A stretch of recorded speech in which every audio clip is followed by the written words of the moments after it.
過啲咩喎啊？我冇乜闖禍，我即係我乖到咧冇人信嘅。有冇打電去啊？梗係冇啦啲。講下你點乖啦？啊咁呢啲大話嚟嘅，好難講出嚟。好，嚟啊！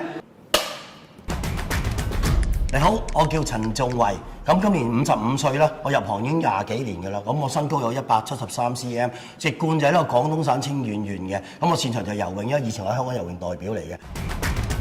曾經作品啊，哇，好犀利啊，真係多到我哋都記唔晒。咁啊，主要咧我就以前喺 ATV，但係我咧比較即係可能多元化啲，基本上咧好多角色都好重要嘅。咁啊最理想嘅作品咧就係好早年拍過一個香港嘅宣傳片啊，樓宇廣告嘅就係做一個無良經紀咁樣，好誇張咁，所以啲導演咧就好中意用我嘅。有啲導演覺得我咧就好誇張，就帶埋我出去做舞台劇；有啲導演覺得我好文靜嘅，唔俾我出聲，帶我做默劇都有。咁所以證明咗我咧一個好多元化嘅演員。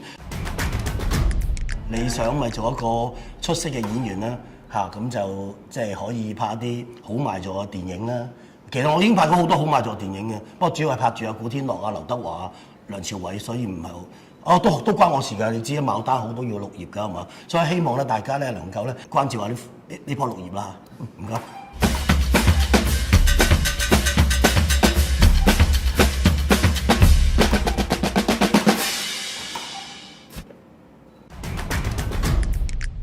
咁咧，我自細都好中意做戲嘅，因為咧我唔知點解覺得咧因為我喺街度長大，我爸爸開啲開鋪頭咁，我哋啲兄弟姊妹喺街度長大，咁成日咧都會接到好多唔同嘅人，咁我哋好中意扮嘢咁做戲咁樣，咁啊去喺啲學校咧，咁總有機會表演嘅咧，我都係自告奮勇嘅，第一個走出去咁樣怕就唔怕醜啊，唔成啦。